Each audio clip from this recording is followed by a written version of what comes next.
Good night, fellow punchers. The clock on the wall says 20 past 10 on Tuesday night. Yeah, she's pissing rain. She's letting her down like hell most of the day as well. Floods everywhere.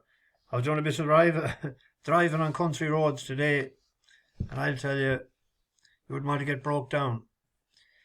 I don't know where it'll all end. Land is wet. We had a few running for us today. I fancied the first two big enough, sort of. The Fortune Forever. It drifted like a barge all day without to 13-2. A bit of late money for it, gave a bit of confidence, but the weight was the barrier there, carrying 11 stone 9 as against 10 stone 4, and Sammy Twist and Davis coming around the turn for home on the rail. That was probably the difference in the winning and losing of the race. Ran a good race, all right. We'll pick up one of those, no problem. It wasn't to be today. And the other one, I said to a friend of mine before the race, I'm worried about this horse because you could see the ground, the way it was cutting up. I thought that was going to be good ground today, or good to soft, but to soft in places. Ground is key to any horse to get the best out of them. It ran its best race on, I'm talking about that Tuna Warrior. It ran its best race on good ground in Ascot, and that will be winning as well on a bit of spring ground. Collini Moore ran a very indifferent sort of a race, inexperienced, first time at the trip. First time over fences, actually. Ran on to be fifth, which was a pity because I had an each way bet done on it, and it finished fifth. It was eighth jumping the last fence and finished fifth. It passed three of them out in the last 100 yards. And Yukon Falls just wasn't to be its day today. And then we were waiting on the one that we tipped up a couple of times, Le Foncel Grand. Heffernan stayed loyal to it. I forgot about it last night to mention it. I put it up in the description. Monday night, the mind is elsewhere, I suppose. But you could see it got positioned today, fourth on the rail. The last day it was second last coming around the turn for home. Handbrake was fully off. You could see that the yard was in a bit better form. He had a couple of places the other day in England, and he needed to win for that syndicate. The aim of the syndicate, bet small, win big. Syndicate. That's our motto for newcomers to the channel. Anyway, it saved the day for us. So 11-2 last night with the green bookie. It was 9-2 with a scatter of them, but there's money for it during the day. I think there was 10 cents rule 4. I don't know what was pulled out. Anyway, oh yes, there's a few newcomers on the bus. Tony Sinnott, G. Lenihan, Mark Doyle and Kev Doyle. Probably no relation, maybe they are. Owen O'Sullivan, he was singing the chorus of the Boxer when he boarded the bus this morning. And Jeffrey Corrigan was late on this evening, but he's going to get a good night's sleep upstairs, and he'll be ready to rock and roll in the morning, he said. Thanks for boarding, my friends. Tomorrow, there's a couple of angles, trying to read between the lines and whatever. Harry Cobden goes to Wincanton. He's riding a 1-4 shot for the gaffer, Paul Nicholls. And that's the only one that Nicholls has there tomorrow. Or the one that Harry's riding for. And then he's riding a horse that he won on the last time. It's a 10-11 shot, I think, isn't it?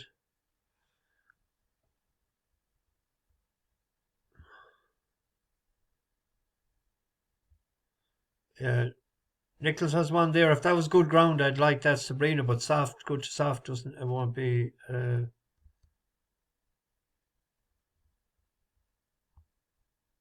Yeah, he's on that Juniper, and he rode that Juniper the last day.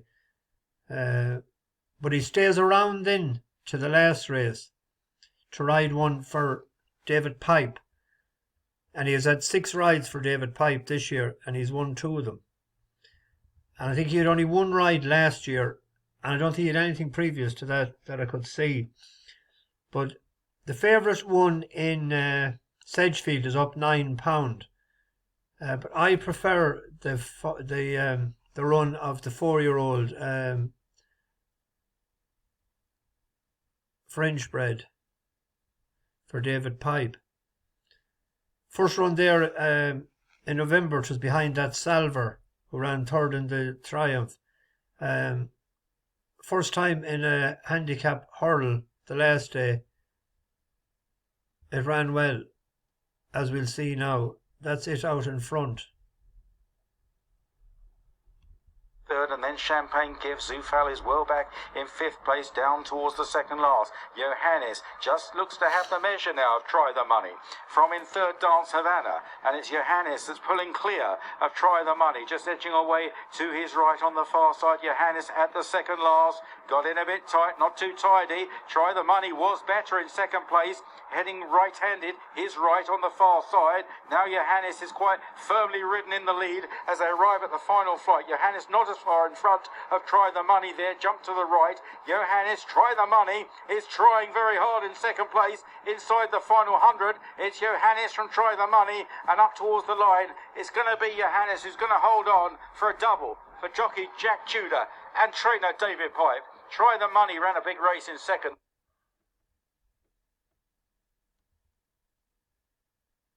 So with Harry Cobden, Harry get a nice tune out of that, and it gets the 4-year-old allowance as well, because it's rated 95 and carried 11 stone 4.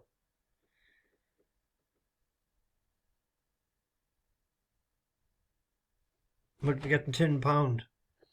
And he mentioned there that Jack Tudor was riding that.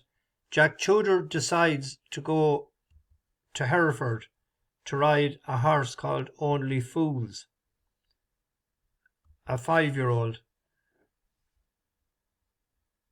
for David Pipe also. This absolutely hosed up the last day. So when he goes to ride that one, and I was picking the other one, I was saying, sure, we better back that as well. He beat a 2-1 favourite the last day. He was 16-5 in this race.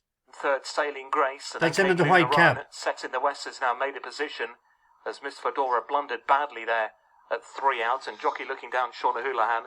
Looks like Miss Fedora is going to be pulled up before getting to 2 out. So the field begin to turn towards home, and it's calling Baton Rouge and James Boney lead. Only Falls is still there, the big claim of the Jack Tudor in black and white. They're then clear from Sailing Grace in the green and yellow. Then Luna Run and Set in the West, last of those who remain. 2 out looming up for calling Baton Rouge. Only Falls is coming back for more to the outside. Only Falls with good momentum into that penultimate flight and has now regained the lead from calling Baton Rouge. They're pulling away from Sailing Grace in 3rd, then Luna Run and Set in the West. Racing down to the final flight of hurdles. And it's Only Falls who's over and in front, made a small mistake, gets away with it, 5 lengths clear now from an apparently beaten calling Baton Rouge. Sailing Grace is trying to stick on, then Luna Run. Heading up towards the final half of furlong. It's Only Falls who led early, got headed with the circuit to go, came back to lead at 2 out, and wins it pulling clear for the David Pipe race. Pulling a cart, as they say. That was off 82 that day. Is a £7 penalty, I think, tomorrow, isn't it?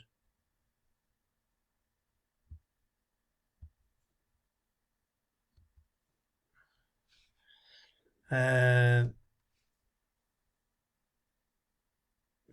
penalty. There is a horse there, the top one, after many days, Henry Daly.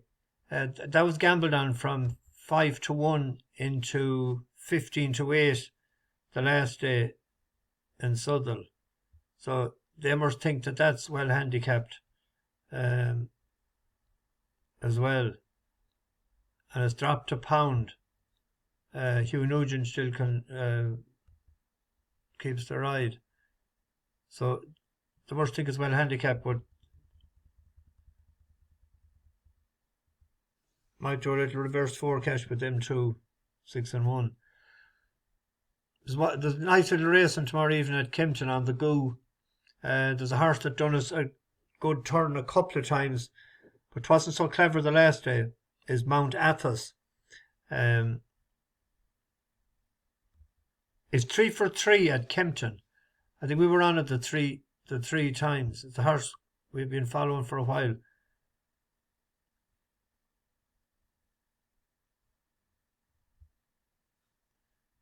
Won very well a couple of times at Kempton, went out in front. We had the one dart out of there the 6th of November. It was 2-1, won at 7-4. The last 8 ran terrible altogether, and was a 4-5 favourite in Wolverhampton after previously having a good run in a listed race in Deauville. 7 furlong suits. The track suits, but I don't know what happened to the last day. This was it here, the day it won for us. It's the way to Lord the Lodge towards the outside. Now Lorado comes under a ride in 3rd place. Staying on Aratus will go the cutaway route right through on the inside. And now those 4 have kicked away from Juan Lepin, who tries to close. Nothing so far from Takarib Bay, and dropping away is Stone Soldier. And it is Mount Athos, now clear by 2.5 lengths over Aratus with an awkward head carriage, but is closing in second. Mount Athos leads the line. The lead is still a length. Racing up close home. It is Mount Athos for a 3rd Kempton win. Now there are a couple of dangers. Well, before I finish with that horse, James Tate in the last 14 days is 2 for 2.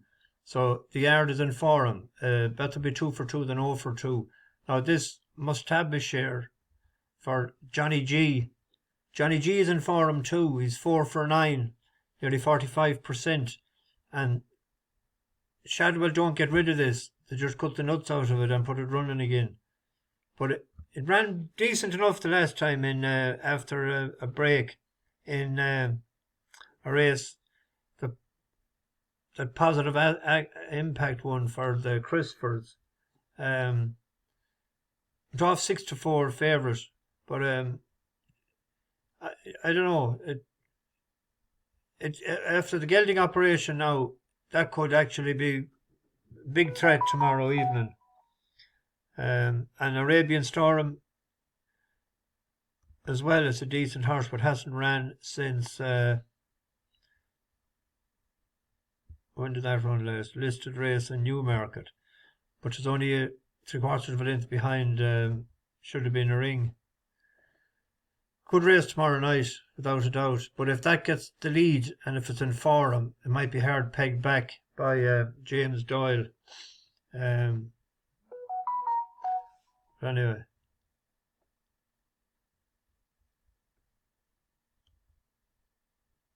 We have Lingfield on Friday, Good Friday. Betting